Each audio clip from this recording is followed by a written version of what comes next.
przedstawicielami społeczności lokalnych. Takie znaczenie ma właśnie ten aspekt współpracy z organizacjami pozarządowymi. Chciałbym z tego miejsca i wobec faktu, że właśnie jest to jubileusz 15-lecia przyjęcia pierwszego w Polsce programu współpracy, podkreślić znaczenie Gdyni dla Związku Miast Polskich. Gdynia była założycielem związku, a raczej współreaktywowała go po roku 90.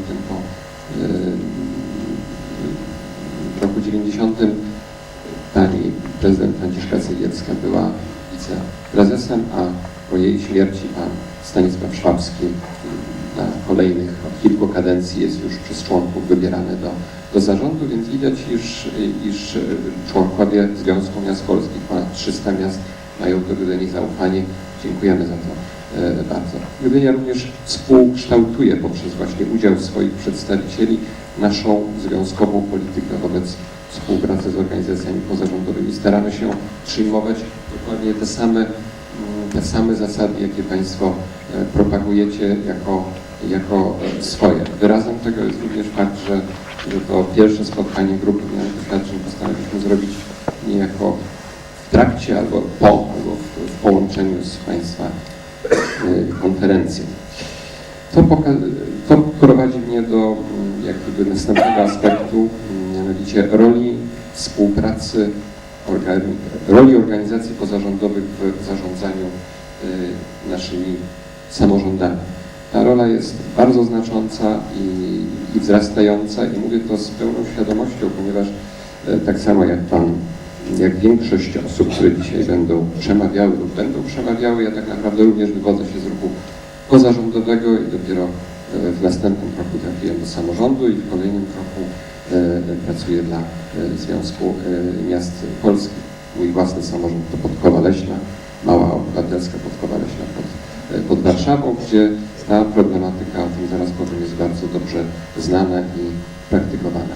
Ale jeszcze aspekt roli współpracy z samorządów, z jednostkami, z organizacjami pozarządowymi. Ma ona dwa wymiary. Jeden to jest taki policzalny, finansowy.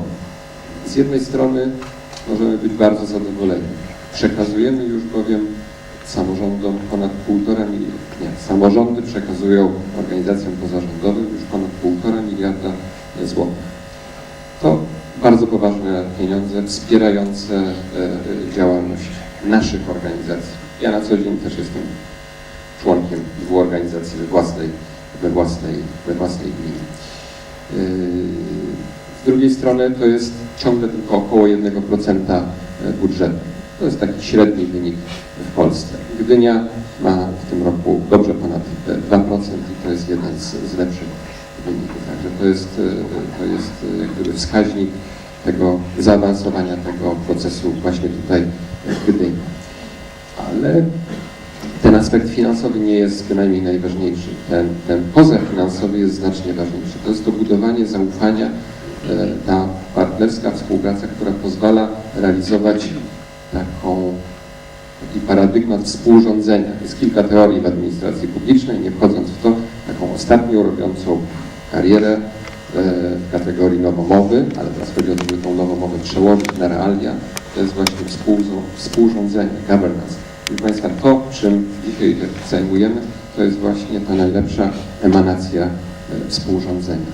I to ja, jako przedstawiciel i związku w tym momencie, i samorządowiec z Podkowy Leśnej, i członek 2 organizacji pozarządowych w moim mieście, wiem właśnie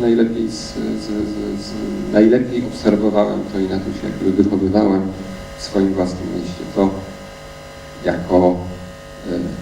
To mojej organizacji burmistrz powierzył prowadzenie procesu planowania strategicznego. To myśmy razem z samorządem przygotowywali strategię, którą razem z samorządem realizujemy. Oczywiście mała Podkowa Leśna ma inne realia.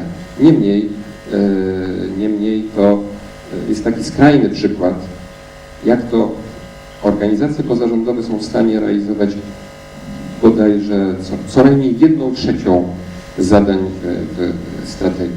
To buduje zaufanie, jesteśmy dumni z naszej małej społeczności i jestem pewien, że właśnie takie działania jak Państwa do tego samego się przyczyniają, promując to podejście w skali całego kraju. Chciałbym jeszcze nawiązać do jednego wątku. Otóż mówiłem już o związku, o Gdyni, a teraz jeszcze powiem o Podkowie Leśnej i o Gdyni na zakończenie. Otóż kiedy już ciągle jeszcze jako przedstawiciel organizacji pozarządowej zakończyłem proces moderowania strategii, burmistrz powiedział: no dobrze, panie Tomaszu, to teraz niech pan się zajmie koordynowaniem jej wdrażania. I tak oto zostałem pełnomocnikiem burmistrza do spraw realizacji strategii. Między innymi opieramy ją na współpracy z organizacjami pozarządowymi. To był rok 2005, moment, kiedy już działała ustawa, działała rzeczywiście. Pozwoliłem sobie zadzwonić do wiceprezydenta Gdyni, pana Michała Gucia, z pytaniem o to, bo jakby programy pisać jest łatwo, natomiast jak to zrobić, żeby je potem realizować, jeszcze się nie nadziać na różne rafy Rio, to było trudniejsze. I pan Michał Guć przez telefon tłumaczył mi, jak to zrobić. I wiem dobrze, że oparliśmy się kilku kontrolom Rio, a niektóre rozwiązania, o których rozmawialiśmy, dopiero w trakcie tegorocznej aktualizacji ustawy zostały formalnie przeprowadzone, także byliśmy, dzięki panu Michałowi, byliśmy również wśród pionierów. Cieszę się bardzo, że możemy, że te 30 miast, gmin wiejskich, powiatów i województw, których przedstawiciele tutaj są na sali, zarówno przedstawiciele administracji samorządowej, jak i organizacji pozarządowych z tych jednostek samorządu, że możemy być u Państwa, że będziemy mogli właśnie rozpocząć nasze spotkania od wysłuchania Waszych doświadczeń, zarówno teraz, jak i w trakcie sesji, które potem nastąpią. Bardzo serdecznie dziękuję.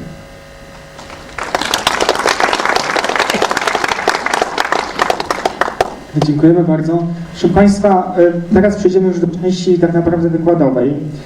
Mamy lekkie opóźnienie techniczne czasowe, dlatego już z tego miejsca chciałbym Państwa poinformować, że przerwa kawowa będzie troszeczkę później, o 10 minut później, czyli o godzinie 11:10.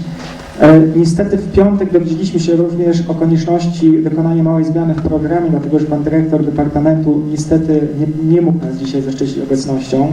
Natomiast jest z nami wybitny specjalista, Pan Zbigniew Weizmann, który w najbliższej części opowie właśnie o współpracy jednostki samorządu terytorialnego z organizacjami pozarządowymi w perspektywie minionych 15 lat. I będziemy mieli okazję tak naprawdę posłuchać, jak ta współpraca wyglądała. No, my się bardzo cieszymy, że Pan Zbigniew mógł nas zaszczycić obecnością i że teraz w tej części będzie mógł ten wykład.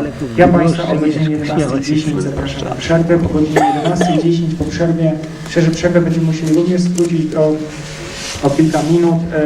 Zaproszę Państwa już na dwie różne sale. Na tą salę tutaj przedstawicieli organizacji pozarządowych, którzy będą mieli panel dotyczący działalności samych organizacji. Natomiast w sali numer 1 odbędzie się panel dla przedstawicieli jednostek samorządu terytorialnego oraz pełnomocników związany właśnie z działalnością tego sektora.